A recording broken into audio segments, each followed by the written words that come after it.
ஒரு மகிழ்ச்சியான செய்தி. இதயம் நல்லெண்ணெயின் விலை லிட்டருக்கு ரூபாய் 105 குறைஞ்சிருக்கு. செப்டம்பர் 2023ல 1 லிட்டர் இதயம் நல்லெண்ணெயின் அதிகபட்ச விலை ரூபாய் 503. ஆனா இப்ப 1 லிட்டர் இதயம் நல்லெண்ணெயின் விலை ரூபாய் 398 மட்டும்தான் தமிழ்நாட்டுல. அப்ப இனிமே எல்லாரும் இதயம் நல்லெண்ணெய் வாங்கலாம் இல்ல? தமிழ்நாடு மீனவர் பேரவையினுடைய தலைவர் அன்பழகன் தலைமையில் 12 தலைவர்கள் வந்தாங்க. அண்ணன் ஜெயசுராஜ் ஐயாவுடைய தலைமையில் ராமேஸ்வரம் பகுதியில் வந்தாங்க. காரைக்காலில் இருந்து புதுக்கோட்டையிலிருந்து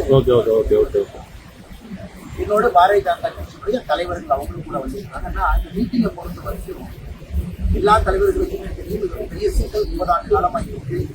குறிப்பாக இலங்கையில புதிய அரசு வந்த பிறகு கைதுகள் அதிகமாக இருக்கு, பயன் அதிகமாக இருக்கு. அதனால எல்லாருமே மனசு விட்டு நம்முடைய மாண்புமிகு மத்திய வெளியுறவுத்துறை அமைச்சர் ஐயா ஜெய்சங்கர் ஐயா கிட்ட மனசு விட்டு சொன்னாங்க. உதாரணத்துக்கு அந்த ஐயாவுடைய மகன் 2 வருஷமா சிறையில் இருக்காங்க, 2 போட்டு மாட்டி இருக்கு. அது மாதிரி எல்லாருக்கும் தனிப்பட்ட பிரச்சனை இருந்தவங்களும் இந்த குழு இருந்தாங்க. அதே நேரத்துல வெளியுறவுத்துறை அமைச்சர் நிறைய சஜஷன் சொல்யூஷன்ஸ் கொடுத்தாங்க, எப்படி சமாளிக்கலாம், நம்முடைய மீனவர்களுக்கு இந்திய அரசு என்னவெல்லாம் செய்யலாம் அப்படிங்கிறது கொடுத்தாங்க. அதையெல்லாம் நம்முடைய ஐயா ஜெய்சங்கர் அவங்க கேட்டுக்கிட்டாங்க. உறுதியாக இலங்கை சிறையில் இருக்கக்கூடிய தமிழக மீனவர்கள் இன்னைக்கு 99 பேர் தமிழகத்திலேயே, ஒருவர் புதுச்சேரி, மொத்தம் 100 பேர் இருக்காங்க. அவங்களை வெளியே கொண்டு வருவதற்கான முழு முயற்சி இந்திய அரசு எடுத்துக்கிறாங்க. அதே நேரத்தில் இன்னைக்கு தேதியில 224 படகுகள் இலங்கை அரசுடைய கஸ்டடியில் இருக்கு, பொறுப்பிருக்கு. அதை வெளியே கொண்டு வருவதற்கான முயற்சி எடுக்க வேண்டும் என்று நம்முடைய தலைவர்கள் எல்லாம் வெளியுறவுத்துறை அமைச்சர்கள் வலியுறுத்தினாங்க. அதே போல வெளியுறவுத்துறை அமைச்சர்கள் எல்லாம் கேட்டுக்கிட்டாங்க, பொறுமையா கேட்டாங்க.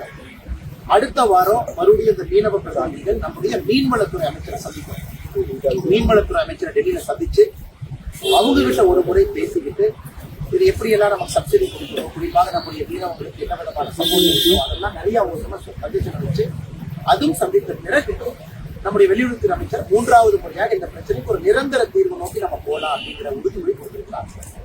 நாளைக்கு ஒரு 42 மீனவர்கள் அவங்களுக்கு இலங்கை கோர்ட்ல அவங்களுக்கான ஹியரிங் இருக்கு. அதையும் நாங்கள் இன்னைக்கு வலியுறுத்தி இருக்கின்றோம். விரைவுபடுத்தி அவங்களுக்கு எந்தவித தண்டனையும் இல்லாம வெளியே வருவதற்கான முயற்சி இந்திய அரசு எடுக்கிறோங்கிற வலியுறுத்தலையும் நம்முடைய தலைவர்கள் சொல்லியிருக்கிறாங்க. மொத்தமாக சொல்ல வேண்டும் என்றால் நம்முடைய மீனவ பிரதிநிதிகள் எங்களுடைய அழைப்பை ஏற்று இங்க வந்திருக்கிறாங்க.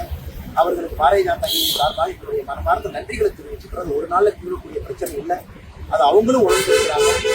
படிப்படியா இந்திய அரசோடு இணைந்து ஒரு இணக்கமான ஒரு சூழலை ஏற்படுத்தி இதுக்கு ஒரு தீர்வை நோக்கி செல்வதற்கான எல்லா முயற்சியும் பாரதிய ஜனதா கட்சி எடுக்கும். எங்களோடு வேறு வேறு மீனவர் பிரதிநிதிகள், தலைவர்கள், பேரவையில் இருக்கும் எல்லா சட்டங்களும் எங்களோடு இருந்து இந்த பிரச்சனையான தீர்வை நோக்கி செல்வதற்கு நாங்கள் உறுதி கொண்டிருக்கிறோம். வெறும் இந்த கைது பறிமுதல் தாண்டி அடிக்கிறது, அப்யூஸ் பண்றது, வலைகளெல்லாம் அறுத்து அதெல்லாம் பேசுறாங்கன்னா தலைவர்கள் எல்லாமே சொன்னாங்க. இலங்கை நேவி பற்றி கம்ப்ளைண்ட் பண்ணியிருக்காங்க. குறிப்பா நம்ம வெளியுறவு அமைச்சர் சொன்னாங்க, அந்த ஹை கமிஷனரை கூப்பிட்டு நாங்கள் எம்பசியில் என்ன நடவடிக்கை எடுக்கிறோம் வார்னிங் பண்ணிருக்கோம் அப்படின்னு சொன்னாங்க. அது சம்பந்தமான நடவடிக்கையும் ஒரு பக்கம் போயிட்டு இருந்தாங்க. அதே நேரத்துல இன்னொரு முக்கியமான விஷயம் என்னன்னா, இது பிஷரிஸ் மினிஸ்ட்ரி, அதாவது மீன்வளத்துறை அமைச்சரவை, வெளியுறவுத்துறை அமைச்சர் 2 பேரும் இணைந்து ஒரு தீர்வு நோக்கி போலாம். ஏன்னா மீனவர்கள் படகு மாற்றும் பொழுது கிட்டத்தட்ட அண்ணன் சொல்றதுலாம் பாத்தீங்கன்னா 80 லட்சம், 1,20 லட்சம் ரூபாய் பெருமானமான படகு மாற்றி அவங்களுக்கு நிரந்தர வாழ்வாதாரம் போயிருக்கு. அதற்கும் ஒரு சொல்யூஷன் இருக்கு. அதனால இன்னைக்கு மீனவ சட்டங்களை பொறுத்தவரை பிரச்சனை இருக்கு, நான் யாரும் இல்லைன்னு சொல்லலைங்கன்னா தலைவர்களுக்கு பெரிய பிரச்சனை. ஏன்னா போனதுக்கு அப்புறம் மீனவர்களை பார்க்கணும், சமாளிக்கணும், பேசணும், அவர்களுக்கு ஆறுதல் படுத்தணும், சிறையில் இருக்கிறாங்க வெளியே கொண்டு வரணும். இது முக்கியமா அந்த ஜேவிபி அந்த ஆட்சிக்கு வந்த பிறகு இது அதிகமாயிருக்கு. அதை நானே பர்சனலா எல்லாரும் முன்னில் அமைச்சர் புதிய அதிபர் வந்தா கைதுகள் அதிகமாயிருக்கு, ஆழ்கடல்ல பெட்ரோலிங் அதிகப்படுத்திருக்கிறாங்க, மன்னார் பக்கத்துல அதிகப்படியான கைதுகள் இருக்கு. அதற்கும் முயற்சி எடுக்கணும். நிச்சயமா இந்த எல்லா சிக்கலுக்கும் ஒரு சொல்யூஷன் போவதற்கு தயாரா இருக்கலாம். மீனவர்களுடன் அந்த பிரதிநிதிகளான ஒரு கூட்டு பேச்சுவார்த்தை அமைச்சர் சொன்னாங்க. இந்திய அரசு அதிகாரப்பூர்வமாக இலங்கை அரசு கேட்டிருக்கிறாங்க. தமிழக மீனவர்களும் இலங்கை மீனவர்களும் கூட்டு பேச்சுவார்த்தை நடத்துவதற்கு இந்திய அரசு தயாரா இருக்கிறோம். இலங்கை அரசு நீங்க மீனவர்களுக்கு சொல்லி ஏற்பாடு பண்ணுங்க. இலங்கை அரசுடைய பதிலுக்காக நாங்கள் காத்திருக்கின்றோம் அப்படிங்கிற வார்த்தை வச்சிருக்காங்க. இந்திய அரசு தயாரா இருக்கு. ஜாயிண்ட் ஒர்க்கிங் குரூப் JWG நாங்க சொல்லிட்டோம். கடைசியா நடந்த JWG குரூப் கொழும்புல தமிழக அரசு சார்பாகவும் பிரதிநிதிகள் வந்தாங்க. அதனால 2 மீனவர்களும் அமர்ந்து பேச்சுவார்த்தை நடத்தணும். நாங்கள் சொல்லியிருக்கோம், இலங்கை அரசுடைய பதிலுக்காக காத்திருக்கிறோம் சொல்லியிருக்காங்க.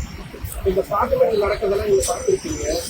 இப்ப புதுசா ஒரு விஷயம் வந்து கவனத்துக்கு வந்து அதுக்கு ஏற்படுத்த நான் பேசுறேன், நான் பதில் சொல்றேன்.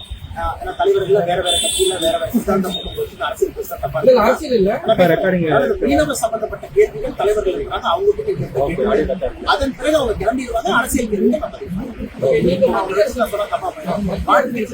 என்ன மாதிரியான விஷயங்கள் 244 படகுகளை வந்து மத்திய அரசு வந்து மீட்டு கொடுக்குது. அப்படி இல்லை, சில படகுகள்லாம் எடுக்க முடியாத சூழ்நிலையில வந்து சிக்காக மூழ்கி இருக்குது. அந்த படகுகளுக்கு நஷ்ட ஈடு கொடுக்கணும். குறிப்பா அங்க இருக்கிற 100 மீனவர்கள் விடுதலை செய்வதற்கு வந்து அந்த இலங்கை அரசாங்கம் வந்து அவங்களுக்கு வந்து ஒருத்தருக்கு வந்து 40 லட்சம் ரூபாய் ஃபைனா, 6 மாசம் ஃபைனா, ஒருத்தருக்கு வந்து 2 லட்சம் ரூபாய் ஃபைனா, 2 வருஷம் சிறையா இருக்காங்க. அவங்கள உடனே கொண்டுட்டு வரணும். அந்த நஷ்ட ஈடை மத்திய அரசாங்கம் அவங்களுடைய தமிழ்நாடு தலைவர் அண்ணாமலை அண்ணன் தலைமையில நாங்க ராமநாதபுரம், புதுக்கோட்டை, தஞ்சாவூர், நாகப்பட்டினம், காரைக்கால் மீனவ சங்க பிரதிநிதிகள், வெளியுறவுத்துறை அமைச்சர் ஜெய்சங்கர் சந்திச்சு எங்களுடைய மீனவ சம்பந்தமா சொன்னார். அதாவது இலங்கையில சிறைபிடிக்கப்பட்டு தண்டனை கைதில இருக்கிற மீனவர்கள் நீங்க மீட்டு தரணும். இது போக வந்து 6 மாசம், 1 வருஷம், 2 வருஷம் சிறை வச்சிருக்காங்க. இது போக 244 படகுகள் வந்து இலங்கை வந்து சிறைப்பிடிச்சு அதுல நிறைய படகுகள் வந்து அங்க வந்து அரசுடைமை ஆகியிருக்காங்க. இது போக நிறைய படகுகள் மூழ்கி கிடக்கு. அதனால அங்க இருக்கிற நல்ல நிலையில இருக்கிற படகுகளை எங்களுக்கு மீட்டு தரணும். அது போக இலங்கை சிறையில் இருக்கிற மீனவர்கள் வந்து உடனடியாக மீட்டு தரணும். இது போக வந்து இலங்கையில வந்து நாளைக்கு வந்து 42 மீனவர்கள் வந்து நாளைக்கு வந்து வாய்தா வருது. அந்த வாய்தாவில் அந்த மீனவர்களை தண்டனை இல்லாம அந்த அபராதம் இல்லாம விடுதலை தரணும்னு சொல்லி சொன்னோம். எங்களுடைய கோரிக்கைகளை எல்லாம் ரொம்ப கனிவா கேட்டு உங்களுடைய பிரச்சனைக்கு ஒரு நிரந்தர தீர்வு ஏற்படுத்துறதுக்கு நடவடிக்கை எடுக்கிறோம். இது போக இந்த பிரச்சனை வந்து மத்திய மீனவளத்துறை அமைச்சரும் வந்து இதில் சேர்ந்து நாங்க இருவரும் இருந்து மீனவர் சங்க பிரதிநிதிகள், தமிழகத்தில் உள்ள மீனவர் சங்க பிரதிநிதிகள் எல்லாம் கூப்பிட்டு எல்லாரும் இருந்து பேசி இந்த பிரச்சனைக்கு ஒரு நிரந்தர தீர்வு ஏற்படுத்துறதுக்கு ஒரு நடவடிக்கை எடுக்கணும்னு சொல்லியிருக்காங்க. உண்மையிலே நாங்கள் வந்து சங்கத்தில் ரொம்ப மகிழ்ச்சி. நம்முடைய திமுக அரசு நாளைக்கு பட்ஜெட் வெளியிட இருக்கிறாங்க. அதுல முன்னோட்டமாக முதலமைச்சருடைய அலுவலகத்திலிருந்து 2024 நாங்க பாத்தீங்கன்னா இந்திய ரூபாயினுடைய அந்த சிம்பல் அதை வச்சு பண்ணணும். இந்த முறை வந்து நம்முடைய தமிழர்களுக்கு ரூபாய் நம்ம பண்ணிருக்கோம். அது பெரிய புயல கிளம்பிச்சு. காரணம் மாநில அரசுக்கு அனுமதி கரன்சியை பொறுத்த வரைக்கும் மத்திய அரசுக்கு தானே சொல்றோம். அதாவது காமன் கரன்சியினுடைய அந்த சிம்பல், அந்த வேல்யூ நம்ம என்ன பயன்படுத்துறோமோ அது வந்து இந்தியா முழுவதும், பாரத நாடு முழுவதும் பொதுப்படையா இருக்கு. அதை மாத்திருக்காங்க. நான் கூட நிறைய தொலைக்காட்சியில பேசினோம்னா நம்ம தலைவர்கள் பேசினாங்க, எல்லாம் பேசணும். நாங்க இதை முதல்ல வன்மையா கண்டிக்கிறோம். காரணம் என்னன்னா 2024, 23, 22 எல்லாம் நம்ம கவர்மெண்ட் சிம்பிளை தான் ஃபாலோ பண்ணாங்க. அதுவும் தமிழ்நாட்டை சார்ந்த ஒரு சகோதரர் 2010 இது உருவாக்குனாங்க. இந்தியா முழுவதும் நடந்த டிசைன் காம்படிஷன்ல செலக்ட் பண்ணாங்க. அப்ப திமுக கூட்டணியில இருந்தாங்க. அவருக்கு பெரிய பாராட்டு விழா தமிழ்நாட்டில் நடத்தணும். ஏன்னா அவர் திமுகவுடைய முன்னாள் எம்எல்ஏ, 1971 ரிஷிவந்தியம் தொகுதியுடைய திமுக எம்எல்ஏ மகனும் கூட.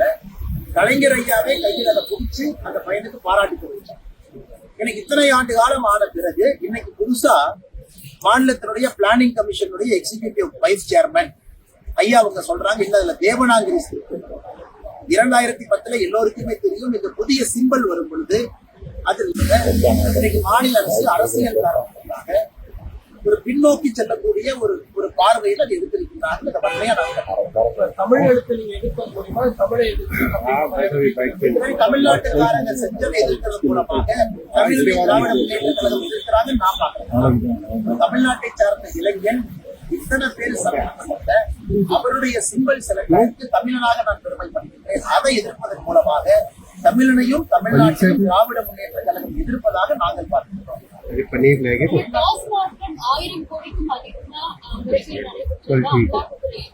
இப்பதான் அந்த செய்தி குறிப்பை பார்த்தது மேடம். நாங்க முதல்ல இருந்து நாங்க யூகிச்சோம். பத்திரிகையில அரசல் புறத்துலாம் நீங்க செய்தி போட்டீங்க அந்த 4 நாளா. அந்த நாங்க என்ன யூகிச்சமோ இன்னைக்கு இடியினுடைய அதிகாரப்பூர்வமான அறிவிப்புல இருக்கு. அதனால நாங்க பயந்தது உண்மைதான். 1000 கோடி ரூபாய்க்கு மேல இதுல கிட்பேக் கமிஷன் நடந்திருக்கு. நிச்சயமாக சத்தீஸ்கர், டெல்லி என்ன லிக்கர் ஸ்கேம் என்ன நடந்ததோ அதை விட பெரிதாக சென்னை லிக்கர் ஸ்கேம் இருக்கும் என்கின்ற ஒரு எண்ணம் எங்களுக்கு இருக்கு. இதையெல்லாம் மறைக்கிறதுக்கு தான் தமிழக அரசு இன்னைக்கு இந்த சிம்பிளை மாத்துறது, வேல்யூவை மாத்துறது, புதுசா ஏதோ ஒரு கண்ணாமூச்சி விளையாட்டுக்காக இது நிச்சயமாக வருகின்ற நாட்களில் பூதாகரமாக மாறும். முதலமைச்சருடைய நேரடி பார்வையிலிருந்து அந்த டாஸ்மாக் துறையினுடைய அந்த அமைச்சர் இப்பதான் சிறைக்கு போயிட்டு வெளியே வந்தாரு. வந்த பிறகு மறுபடியும் இது போன்ற நிகழ்வு நடந்திருக்குன்னா முதலமைச்சர் அவர்கள் தமிழக மக்களுக்கு பதில் சொல்ல கடமைப்பட்டிருக்கிறார். தமிழ்நாட்டில் இந்த டாஸ்மாக் 1000 கோடி ரூபாய்க்கு மேல கிக்பேக், இது கமிஷன் ஊழல் என்று சொல்வதை விட இதுல கிக்பேக் நடக்குது. டாஸ்மார்க்கு முறையா பயன்படுத்தாம, லிக்கர் கம்பெனியை முறையா பயன்படுத்தாம, ஃபேக்கான சீல் வச்சு பிளாக் மார்க்கெட்ல தனியா கலால் சுத்தமளிப்பு உட்படாம வெளியே கொண்டு வந்து இவ்வளவு பெரிய மோசடியா நடத்திட்டு முதலமைச்சர் இதற்கு பதில் சொல்ல வேண்டிய கட்டாயம் இருக்கு. பதில் சொல்வாரான்னு பார்ப்போம். பாரதிய ஜனதா கட்சி இதை அரசியல் ரீதியா நீங்க போராட்டம் அந்த மாதிரி எந்த மாதிரி நிச்சயமா இருக்க போறோம். எந்த மாற்று கருத்து இல்லைங்க. இது வந்து மக்களுடைய அடிப்படை பிரச்சனை. நாங்க வந்து மீடியா வந்து அதிகாரப்பூர்வமாக செய்தி காத்திருந்தோம். மாநிலம் தழுவிய ஆர்ப்பாட்டத்தை பாரதிய ஜனதா கட்சி இன்னும் 2-3 நாட்கள் எடுக்க போறோம். அதற்கான அறிவிப்பு நாளைக்கு வரும். தேர்தல் நேரத்துல அரசியல் பழிவாங்கும் நடவடிக்கையா பாஜக பண்றாங்க. எல்லாமே கோர்ட்டுக்கு போறாங்க, கோர்ட்ல பாக்குறாங்க. யாரை கைது பண்ணாலும், ஈவி கைது பண்ணாலும் கோர்ட்ல பார்த்து ஜாமீன் கொடுக்கணுமா கொடுக்கிறாலும் முடிவு பண்றாங்க. இது எப்படி அரசியல் பழிவாங்கக்கூடிய நடவடிக்கை? தமிழ்நாட்டில் எல்லோருக்கும் தெரியும். டாஸ்மாக் லிக்கர் கம்பெனி ஒரு பெரிய மாஃபியா, ஒரு சாதாரண மனிதருக்கும் கூட தெரியும். திமுக வந்த பிறகு டாஸ்மாகுடைய வருமானம் 48% உயர்ந்து 33,000 கோடியிலிருந்து 50,000 கோடி. ஒரு சாதாரண சின்ன பையன் குழந்தைக்கு கூட தெரியும் டாஸ்மார்க்ல மாபெரும் ஊழல் நடந்திருக்கு. அதை இடி கையில் எடுத்து, இடி வந்து சும்மா ஆக்ஷன் எடுத்தீங்கன்னா 47 எஃப்ஐஆர் தமிழ்நாட்டுல டாஸ்மாக் சம்பந்தமாக 47 எஃப்ஐஆர் பதிவு செஞ்சிருக்காங்க. அந்த 46 எஃப்ஐஆர் அதிகாரப்பூர்வமாக வைத்துதான் இடி உள்ள வந்திருக்காங்க. இடி அவர்களாக வரல. தமிழ்நாடு அரசுடைய லஞ்ச ஒழிப்புத்துறை, வேறு வேறு காவல்துறை எல்லாம் பதிவு செய்த 47 எஃப்ஐஆர் அடிப்படையாக வச்சு ECIR அப்படிங்கிறவங்க தாக்கல் பண்ணி இடி உள்ள வந்திருக்கிறாங்க. இது எஃப்ஐஆரே இல்லாம இடி எப்படி உள்ள வருவாங்கன்னா, மாநில அரசு செய்த தப்ப இடி வந்து உள்ள சரி பண்ணுறது. சரியான நபர்கள் யார் இருக்கிறாங்க, தப்பான நபர்கள் யார் நடவடிக்கை எடுக்கிறது. இது எப்படிங்க அரசியல் பழிவாங்கும் நடவடிக்கையாக மாறும்? தேசிய கல்விக் கொள்கை, அதாவது விஜயனுடைய அரசியல் கொள்கை காரணமாக தேசிய கல்விக் கொள்கை வந்து ஒரு தேசிய இருக்கு. அரசியல் மோதலை இந்த மாதிரி விவகாரத்தை எழுப்பியிருக்காங்க ஒரு கருத்தை மத்திய கல்வித்துறை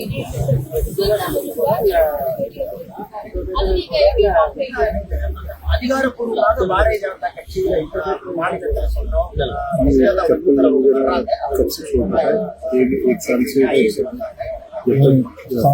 இதை பொறுத்தவரை தேசிய கல்வித்துறை போயிருக்கு. இன்னைக்கு எங்களை பொறுத்தவரை சந்தோஷம் தான். இந்த பிரச்சனைக்கு நிரந்தர தீர்வு 1 கோடி கையெழுத்தா நோக்கி போறோம். இன்னொரு பக்கம் இல்ல 2 கோடி தான் நாங்க பார்க்கிறோம். ஒரு போர் தான். தமிழ்நாட்டு மக்களுக்கு எது நல்லது, திராவிட முன்னேற்ற அவர்களுக்கு எது நல்லது, இது 2026 ஒரு சொல்யூஷன் பண்ணி போய்தான் ஆகும் தேர்தல்ல. அதனால புதியவர்கள் வந்துட்டு தான் இருப்பாங்க. திராவிட முன்னேற்ற கழகம் அவங்க ஆட்சியில் இருந்து செய்யக்கூடிய தவறுகளை மறைப்பதற்காக புது பிரச்சனையை தினமும் கிளப்புவதாக தான்